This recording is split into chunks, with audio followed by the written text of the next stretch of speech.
This house is mine now, Mom. You can't come in anymore. Your key won't work, so you might as well throw it away. My daughter laughed when she saw me holding the key. My things were piled up by the door. I didn't understand why my daughter was treating me like this, especially when I was still sad about my husband's death. I felt lost and confused. My name is Susan, and I'm 60 years old. My husband died recently after being sick for a long time. Many people came to his funeral and shared memories of him. We said goodbye to him with smiles instead of tears, just like he would have wanted. But even with all the support, I still felt very sad. We have a daughter named Emily. She got married and moved far away. And we haven't seen her much lately, even during holidays. She left quickly after briefly coming to her father's funeral. Before Emily got married, she was very close to us. She always said she couldn't stand the idea of living far away from us, even though we encouraged her to live independently after finding a job. She believed that meals tasted better when the family ate together. I usually came home late from work, so we made sure to have meals together on my days off. Maybe Emily said this to cheer up her father, who was getting weaker because of his illness. We were really happy and thankful for Emily's thoughtfulness. Then, Emily suddenly told us she was getting married and quickly got the marriage paperwork done. After that, she left our house in a rush. We were confused by her sudden decision. We only met her partner once and had a brief conversation with them. It seemed like they truly loved each other, and we only wished for Emily's happiness without interfering in their relationship. However, a few months after getting married, Emily stopped talking to us altogether. We worried a lot and kept sending her messages and calling her every day to check if she was okay. But she didn't reply to any of our messages or calls. Finally, when she did answer, she sounded annoyed and told us to stop bothering her. She even joked about only talking to us if we sent her money. During the day, she sounded like she was drunk and slurred her words. My husband heard all of this and just sighed deeply. Emily's behavior seemed to be influenced by her husband, Ole. After that, my husband never brought up Emily again. Some years later, Emily shamelessly asked us for money because she was having financial problems. That was the last time she and her father saw each other. Over the years, my husband and I made many memories together. We traveled and picked up new hobbies whenever he was well enough. Eventually, my husband passed away. When I came back home from his funeral, I was shocked to see movers directed by Emily piling up my belongings outside. She told them to just stack everything in a corner. When she saw me, she said, "Well, Mom, this isn't your home anymore. I've packed up your things. You'll have to find somewhere else to live before it starts raining and everything gets wet." Emily, why are you doing this? What's going on? Please, tell me what's happening. I was just so confused, not understanding anything. What's there to explain? You already know, don't you? This house is supposed to go to Emily after me. Don't act like you don't get it. Emily said this, and then a big man stepped out from behind her. It was because of him that Emily changed. His name is Ali, and he's Emily's husband. Meeting him changed Emily completely. We were introduced to him as a regular guy who worked at a company. But later we found out he was involved in shady business stuff. When we learned about this, we couldn't understand how our honest Emily ended up with someone like Ali, and we were really worried. Emily and Ali kept us away from them, but a few years ago, they suddenly came to our house and shamelessly asked my husband for money.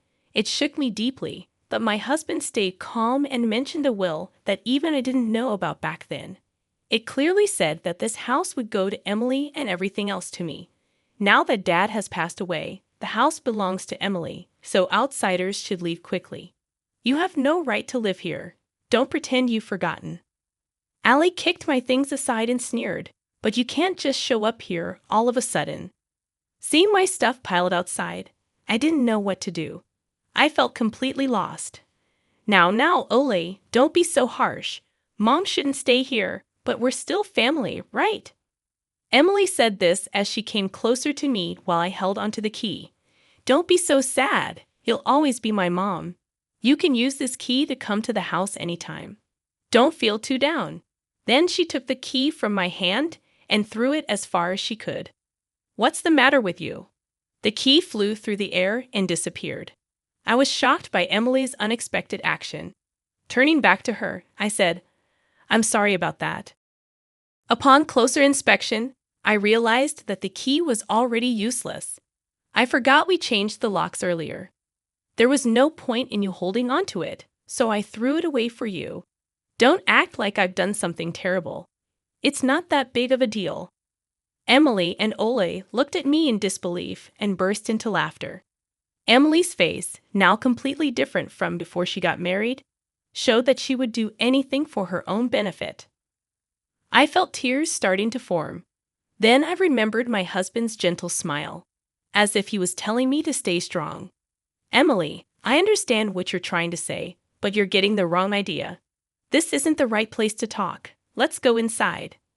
I urged Emily and Ole to come inside, but they resisted. "We're still moving in, and don't act like you're in charge, telling us where to talk. This isn't your house anymore. You need our permission to come in," Ollie snapped back. Faced with Allie's rudeness, I insisted. "We need to discuss this house. It's not yours yet." "I'm just about to explain," Emily interrupted. "I've called someone who can explain it clearly, and he'll be here soon. Let's go inside and have some tea. If you keep refusing, I'll call the police. They'll make me say it again." "This house doesn't belong to Emily. If you understand, come inside quickly. If you try anything, I'll be the one calling the police," I said firmly, unsettling them a bit. "Well, it might be the last time we listen to an old woman's nonsense. You're getting old anyway. We'll hear you out this time. But if you talk nonsense, you'll have to pay for wasting our time," Ollie threatened, sitting on the sofa with his legs crossed. Emily gave me a similar glare. It seemed like they had threatened people like this before to get what they wanted. This made me feel sad. Soon, the doorbell rang, and I let a man into the living room. He was the lawyer who had been there when my husband shared the details of the will. "You're the lawyer from before, right? What are you trying to say?" "We've seen the will that says this house goes to Emily, and Dad said so." "That's the truth, isn't it?" Ollie argued. "As I mentioned earlier, there was a misunderstanding before. The will includes a condition, and if that condition happens, the inheritance changes," the lawyer clarified. "Why are you confusing us with all these complicated terms?" Emily responded in frustration. Seeing their confusion, the lawyer took over to explain. "A conditional bequest with revocation means the will has conditions. In your father's will, the condition was that Susan could stay in the house as long as she's healthy. Emily would only inherit it if Susan couldn't live there anymore due to health issues or passed away. Your father was very clear about this." Ollie and Emily looked completely confused. Did he really say that? Even if he did, we wouldn't remember. What's this talk about revocation? Emily shook her head in disbelief. "Okay, then what about those conditions?" Ollie asked, sounding a bit shaken but still defiant.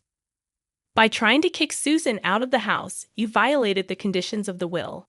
Because of that, Emily lost her right to inherit the house," the lawyer explained straightforwardly. "Wait. So you're saying I can't inherit just because of that?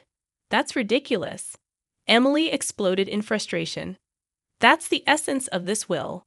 Breaking that condition, whether it's minor or major, leads to revocation," the lawyer explained calmly. "When did we ever break that condition? Can you prove it?" Ollie leaned in, clearly trying to intimidate the lawyer. The lawyer cleared his throat. "There was a moving truck outside, arranged by you two, wasn't it? You were trying to move your things in and live here without Susan's consent. Don't act like we did something wrong. We told Mom about it. She just forgot and panicked on her own. That's not our fault," Emily protested.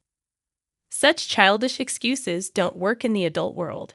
"Not only did you move in without permission, but you also threw my belongings outside, telling me to leave quickly," the lawyer replied sternly. "I never said that. You're the one lying. I can't believe my own mother would make up such accusations. If you keep this up, I'll sue you. Do you want that? Being sued by your own daughter is the last thing you want, right? So take back what you said," Emily threatened, her voice filled with anger. The lawyer remained composed and pulled out his phone. "We can't retract the truth. Multiple witnesses saw and heard you telling Susan to leave. We've even recorded their testimonies." He played a video with statements from movers and neighbors. Everyone's stories match. "They'd all say you two told Susan to leave. You could have paid them to say that. How can we trust this? Stop making a fool of us," Ollie accused, but the lawyer ignored him. Instead, he produced a key. "Emily, you took the key from Susan and threw it away," which was witnessed by many. "I found this key exactly where it was described to be. Changing the locks means Susan can't enter or live here, breaking the condition that she can stay as long as she's healthy. So you violated the terms of the inheritance. Don't spout whatever you want. If I get serious, I can ensure a lawyer like you never works again." Despite Allie's loud threats, the lawyer remained calm and continued. "Therefore, this house will never belong to Emily, and you have no right to live here. Now please remove your belongings and return Susan's immediately. If you delay or try to stay, we'll report a breaking and entering crime to the police. You have 2 hours. Begin now." The lawyer clapped his hands sharply and checked the time on his wristwatch. "Police, you say? Such nonsense won't intimidate me," Allie blustered, but the lawyer countered. "I'm a professional. This is not a lie. Getting in trouble with the police over this would only cause more problems for you." Even Ollie seemed to understand that this wasn't an empty threat. "Oh no!" Ollie and Emily began sweating profusely and quickly got up to start moving their things. It seemed Ollie was more bark than bite, like a big guy with no courage. "I'm sorry. We'll put everything back right away, so please don't call the police, okay? Please?" Emily pleaded sweetly with the lawyer and yelled at the movers outside to reload the truck. But they refused, saying there was no such agreement. In the end, Ollie had to rent a car and somehow managed to load their belongings. Just loading isn't enough. You must put everything back the way it was. If Susan's belongings are damaged or dirty, clean them up. Any damage, and we'll report property damage and seek compensation, the lawyer reiterated, pushing Ollie and Emily to restore everything within 2 hours after loading their belongings. After loading their belongings, Emily tearfully asked Ollie, "Now that we've packed up, what do we do?" "How should I know? It's because of your dad's strange will," Emily sharply retorted, blaming Ollie for not paying attention to the will properly. Despite their argument, they drove off, leaving the scene.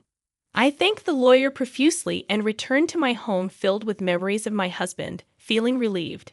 Later, I heard that Ollie and Emily had caused trouble in their previous town and moved to our house, almost like a secret escape. They had targeted me for inheritance money, but now they were gone. Emily, staying with Ollie, seemed destined for a life of repeating mistakes. It pained me, but it was the path Emily chose. If they ever regretted their actions and wanted to live honorably, I'd be willing to help. My husband had mentioned something like this. For now, I'll enjoy my time in our shared house, perhaps even trying skydiving, something my husband had wanted to do. Looking up at the stars in the night sky, I felt my husband encouraging me, and I gently wiped away a tear.